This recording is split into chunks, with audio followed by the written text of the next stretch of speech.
जय गुरु। The journey of super consciousness में हम आपका स्वागत करते हैं। गुरु जी की ये बुक भय मुक्त जीवन, पेज नंबर है 46। टॉपिक है आत्मा का अजेय शेर। आत्मा का अजेय शेर। हमने अभी कुछ 1-2 दिन पहले ही एक टॉपिक देखा था कि जो शेर था वो कैसे भेड़ बन गया था, और आज हम अपने भीतर जो शेर है बैठा उस शेर की बात करेंगे। तो गुरुदेव के शब्दों में सुनते हैं कि गुरुदेव आज कौन से शेर को जगाएंगे। एक दिव्य शेर के शावक के रूप में मैंने किसी प्रकार अपने दुर्बलताओं और सीमितताओं की भेड़शाला में बंदी पाया। एक दिव्य शेर के शावक के रूप में, शावक मीन्स बच्चा, तो शेर के जो बच्चे को क्या बोलते हैं? शावक। तो एक दिव्य शेर के भगवान को शेर बोल रहे हैं कि जो भगवान है, जो दिव्य है, उस शेर के शावक के रूप में, मैं ईश्वर की संतान के रूप में, मैंने किसी प्रकार अपने दुर्बलताओं और सीमितताओं की भेड़शाला में बंदी पाया। तो जो हमारे भीतर की दुर्बलता है, हमारे भीतर की जो लिमिटेशन है, वो हमारा क्या है? कारागृह। हमारा वो क्या है? बंदी गृह है। तो गुरुदेव कह रहे हैं कि भय से मतलब मैंने किसी प्रकार अपने दुर्बलताओं और सीमितताओं की भेड़शाला में बंदी पाया। भय से आतुर लंबे समय तक भेड़ों के साथ रहते हुए, भय से आतुर मतलब जो हमारी दशा है वो बहुत भयभीत वाली दशा है, और लंबे समय तक, जिस तरह वो शेर का बच्चा भेड़ों के बीच में लंबे समय तक रह गया, तो हूबहू बोलना, चरना, मतलब वो घास चरता था, में करता था। तो वही गुरुदेव यहाँ भी कह रहे हैं कि लंबे समय तक भेड़ों के साथ रहते हुए मैं दिन प्रतिदिन मिमियाता रहा। मैं अपनी उस भयभीत करने वाली गर्जन को भूल गया जो सभी दुख रूपी शत्रुओं को दूर कर देती है। यदि एक शेर जो भेड़ों के बीच में रह रहा था, वो काफ़ी दुर्बलताओं से अपनी ही लिमिटेशन के कारागृह में बंद था। कौन? एक शेर जो भेड़ बन गया था। शेर का जो गर्जन है, शेर का जो दहाड़ है, शेर का जो विराट रूप है, शेर क्या किसी से डरता है? शेर तो जंगल का राजा होता है। शेर तो बिल्कुल सबसे बलवान है, शक्तिशाली है, तो उसको डरने की क्या ज़रूरत थी? बट क्योंकि वो जो शेर का बच्चा था वो भेड़ों के साथ लंबे समय से रह गया था, इसलिए वो मिमिया रहा था। मतलब वो अपने ही भय से घिरा हुआ था, अपने ही भय के कारण, अपनी दुर्बलताओं का जो उसने ओढ़ा था, है ना, लंबे समय से रहने के कारण, तो उसकी क्या दशा हुई थी। उसी तरह हम सबको गुरुदेव कह रहे हैं हम शेर हैं, शेर के बच्चे हैं हम। लेकिन अब हमारी दशा कैसी है? हमने क्या करे हैं?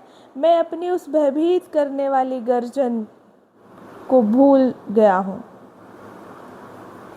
है तो हम शेर, लेकिन हम अपनी गर्जना को भूल गए हैं, जो सभी दुखों रूपी शत्रुओं को दूर कर देती है। एक बार यदि हमारे रियल स्वरूप का हमें बोध हो जाए, ज्ञान हो जाए, तो फिर क्या होगा? हमारा जो भय है, जो हमारा दुख है, वो हमसे दूर हो जाएगा। ये जो भय रूपी शत्रु है, हमारा जो दुख रूपी शत्रु है, वो हमसे हमेशा हमेशा के लिए दूर हो जाएगा, यदि हम अपने रियल स्वरूप को जान जाएं।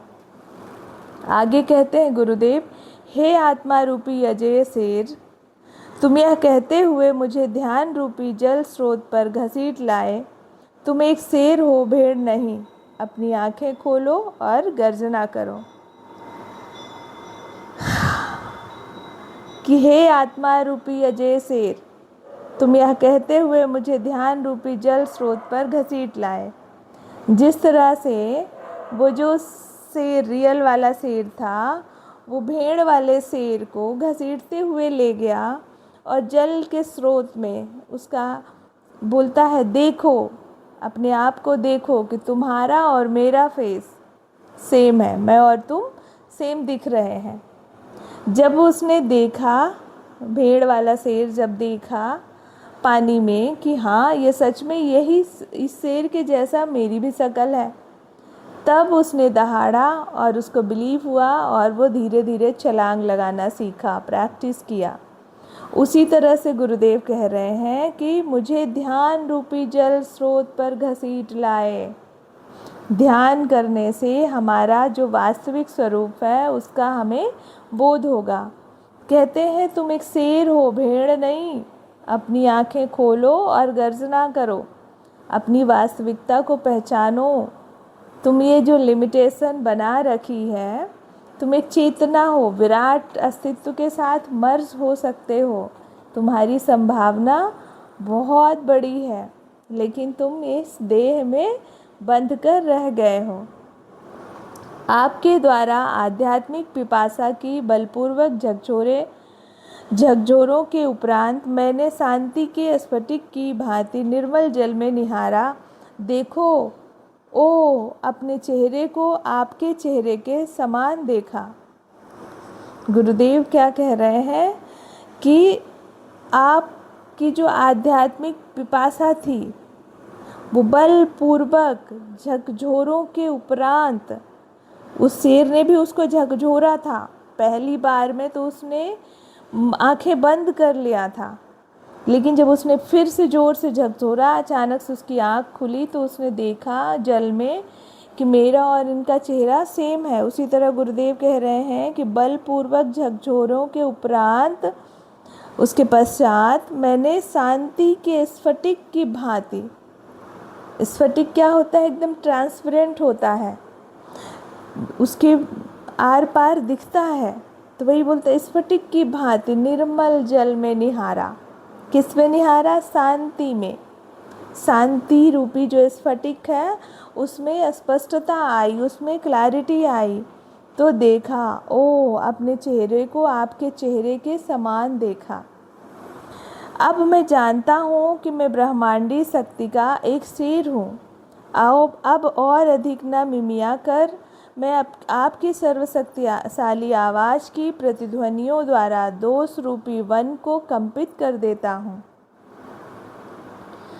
तो क्या कह रहे हैं गुरुदेव कि मैं अब मिमियाऊँगा नहीं, मैं आपकी सर्वशक्तिशाली आवाज़ की प्रतिध्वनियों द्वारा, जो हमारे भीतर शक्ति है, जो ईश्वर रूपी शक्ति है, जो डिवाइन पावर है, वो डिवाइन पावर क्या करेगा? जो मेरे भीतर दोष रूपी वन है ना, मतलब जो हमारे भीतर जो दुर्गुण है, उन सबको मैं कंपित कर दूंगा। किससे? जो मेरे भीतर डिवाइन पावर है।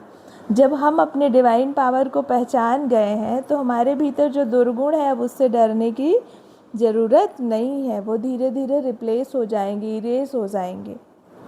चिंताओं और कायरताओं के परेशान करने वाले तुच्छ जीवों तथा आत्मविश्वास के लकड़बग्घों को निगलते हुए सांसारिक माया के वन में मैं दिव्य स्वतंत्रता के साथ उछल कूद करता हूँ।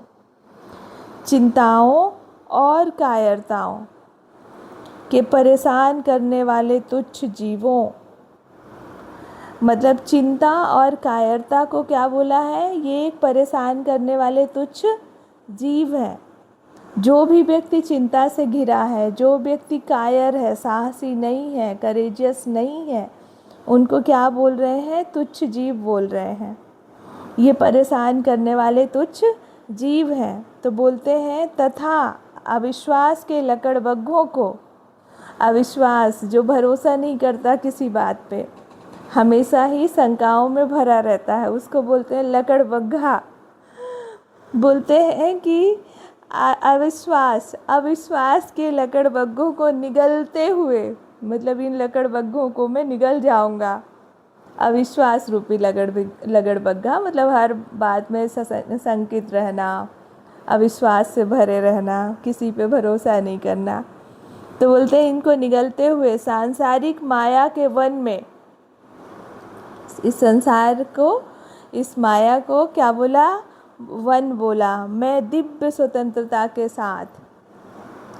जैसे एक शेर जो है, रियल जो शेर है, वो पूरे जंगल में भ्रमण करते हुए उछल कूद करता रहता है, वैसे ही प्रभु के संसार में मैं पूरे निश्चिंतता से उछल कूद करता हूँ। हे मुक्ति के शेर, अपने सर्व विजयी साहस की गर्जनाएं मेरे माध्यम से सदैव भेजते रहें। ईश्वर से प्रार्थना कर रहे हैं, गुरुदेव कहते हैं हे मुक्ति के शेर, ईश्वर को कह रहे हैं, परमात्मा को कह रहे हैं, हे मुक्ति के शेर, अपने सर्व विजयी साहस की गर्जनाएं मेरे माध्यम से सदैव भेजते रहें। मतलब इस शरीर, इस जीवन के माध्यम से अपनी सर्वशक्ति, अपनी सर्व विजयी शक्ति जो है इस शरीर के माध्यम से, इस जीवन के माध्यम से, इस चेतना के माध्यम से भेजते रहें, प्रकट करते रहें। ईश्वर स्वयं को प्रकट करता है, तो क्या प्रार्थना कर रहे हैं ईश्वर से कि इस जीवन के माध्यम से प्रकट करते रहें, इस चेतना के माध्यम से प्रकट करते रहें। तो हम सब ध्यान करें और अपनी छवि को पहचाने कि ईश्वर की छवि और मेरी छवि एक ही है, हम उसी स्वरूप में हैं। और जब हम ऐसा जान जाएंगे तो हम एक शेर की तरह इस माया रूपी संसार में उछल कूद करते रहेंगे और ईश्वर के साथ संपर्क बनाए रहेंगे कि हे ईश्वर, अपनी सर्वशक्तिमत्ता इस जीवन के माध्यम से प्रकट करते रहें। Thank you. जय गुरु।